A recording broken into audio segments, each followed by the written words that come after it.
Bonjour à tous et bienvenue. Aujourd'hui, nous allons aborder le thème du CV efficace. Qu'est-ce qu'un CV efficace? De nos jours, nous avons plusieurs modèles de CV, on dirait même plusieurs standards de CV. Donc, lorsque vous postulez, par exemple, en Afrique de l'Ouest francophone, en Côte d'Ivoire, quel type de CV vous devez adopter? Vous avez le modèle anglo-saxon initial, on va dire américain, qui a un CV plutôt détaillé, qui dépasse plus d'une page. Vous avez le modèle classique, on dirait européen, avec un CV condensé sur une page.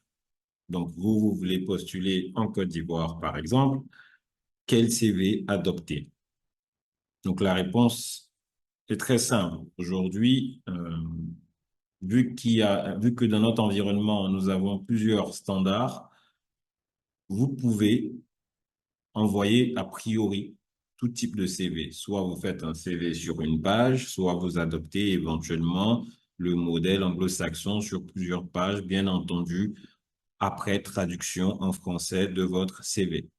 Mais ce que nous conseillons, c'est de faire un CV le plus succinct possible, donc idéalement sur une page, où vous pouvez dépasser une page, sur une page et demie idéalement, mais ne pas aller à deux pages. Ça, c'est pour le format, on dira plutôt la longueur du CV. Deuxième élément, information personnelle. Donc, par information, on va commencer déjà par la photo. Est-ce qu'il faut mettre une photo? Vous voulez postuler en Côte d'Ivoire? Est-ce qu'il faut mettre une photo ou pas sur votre CV? Encore là, vous avez le choix. Hmm. Vous pouvez mettre votre CV, vous pouvez mettre votre photo sur votre CV ou vous pouvez ne pas mettre votre photo sur votre CV. Toutefois, si vous avez une photo plutôt avantageuse et qui pourrait, si à votre avis, être un plus dans votre candidature, vous pouvez toujours inclure votre photo dans votre CV.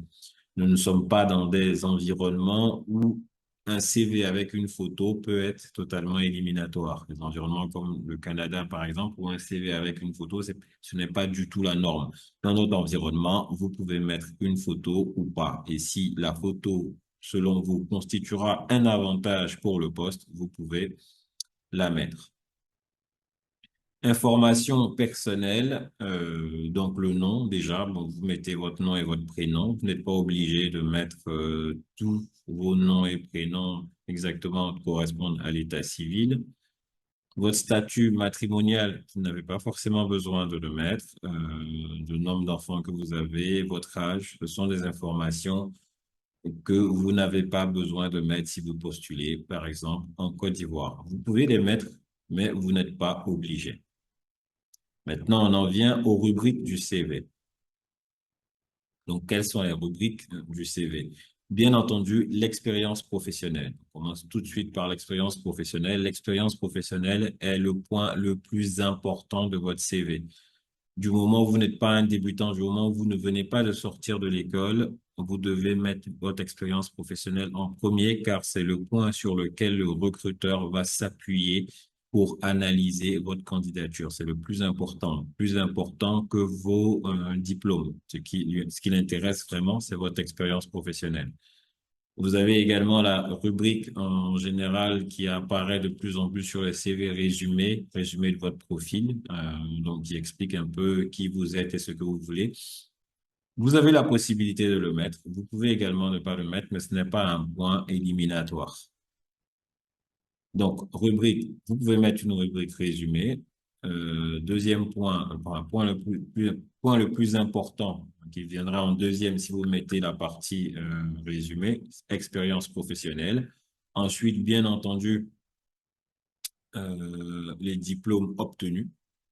Vous pouvez également rajouter les différentes certifications que vous avez. Ensuite, les informations classiques sur la langue, sur les langues que vous maîtrisez. Ensuite, information sur vos loisirs.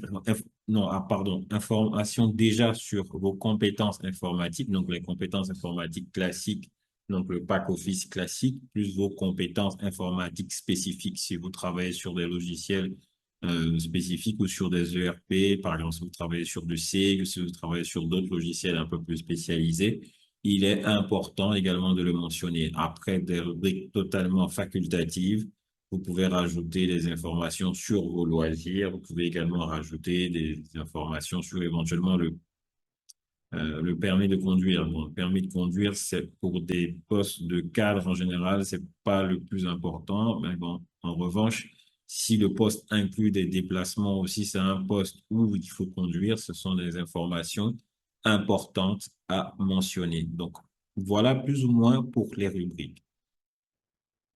Mais on parle de CV ici, on parle de CV efficace. Donc, quelles sont les qualités du CV efficace? Le CV efficace, on l'a dit un tout petit peu en introduction, est le CV qui n'est pas très long. Le CV, parce que le recruteur a plusieurs candidatures à analyser. Donc, s'il se retrouve avec un CV de 5 pages ou même de 2, 3 pages, ça devient un peu compliqué. Et il devient compliqué dans un CV long déjà pour vous-même de ne pas faire d'erreur et il devient compliqué pour le recruteur de trouver les informations dont il a besoin. Donc, CV efficace, vous allez à l'essentiel, il ne doit pas être très long. Donc, dans la rubrique expérience professionnelle, qui est la rubrique la plus importante, bien entendu, vous mettez les dates, le titre des postes occupés. Et en termes de tâches, vous n'avez pas besoin de mettre 10 tâches ou 8 tâches. Vous pouvez vous limiter à entre 3 et 5 tâches principales de votre poste. Donc, 3 et 5 tâches principales sur chaque poste. Donc, ça vous permettra d'avoir un CV qui n'est pas très long. Sur tout ce qui est diplôme également, essayez d'être succinct, parce que si vous avez fait un master 2, par exemple, vous n'avez pas besoin de mettre, vous avez fait la licence 2, la licence 3, enfin, la licence 3, le master 1, le master 2, sauf si ce sont des éléments différents ou qui peuvent être importants par rapport à l'offre. Donc, vous pouvez synthétiser également à ce niveau-là. Côté certification également, on voit souvent des CV où les certifications, en tout cas euh, les formations annexes prennent entre 30, 40, voire 50% de la taille du CV. Non, carrément non. Parce que déjà, c'est un mauvais signal pour le recruteur qui va se poser des questions. Est-ce que vous passez plus de temps à vous former qu'à travailler? Donc, le CV efficace doit être court. Je viens de vous donner quelques pistes pour qu'il soit le plus succinct, le plus efficace possible. Mettez en avant donc les tâches principales pour chaque poste. Mettez en avant également, point très important, vos réalisations. Qu'est-ce que vous, il faut que votre CV doit vous permettre de vous démarquer des autres candidats. En Côte d'Ivoire, par exemple, un recruteur reçoit en moyenne 300 CV pour une offre d'emploi. Donc, il est important que vous mettiez les réalisations, les points en dehors des tâches classiques, enfin, ou même ce que vous avez réalisé, ce que vous avez de plus que les autres candidats. Donc, voilà ce qu'on voulait partager un peu avec vous sur le CV. Donc, qu'est-ce qu'il faut retenir? Le CV efficace n'est pas très long, il est court, il est succinct, il est dynamique, il est bien présenté. Donc parce que la dynamique physique d'un CV est également très importante. Quand on dit bien présenté, il doit être aéré, avoir un certain degré de parallélisme des formes.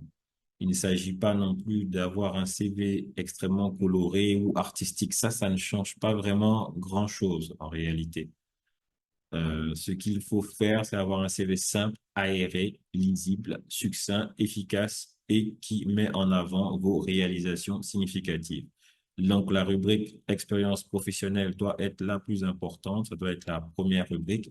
Vous pouvez, si vous le souhaitez, rajouter une rubrique résumé de votre profil, mais vous n'y êtes pas obligé. Merci, bon courage et nous restons à votre entière disposition pour toute question que vous pourriez avoir sur ce sujet.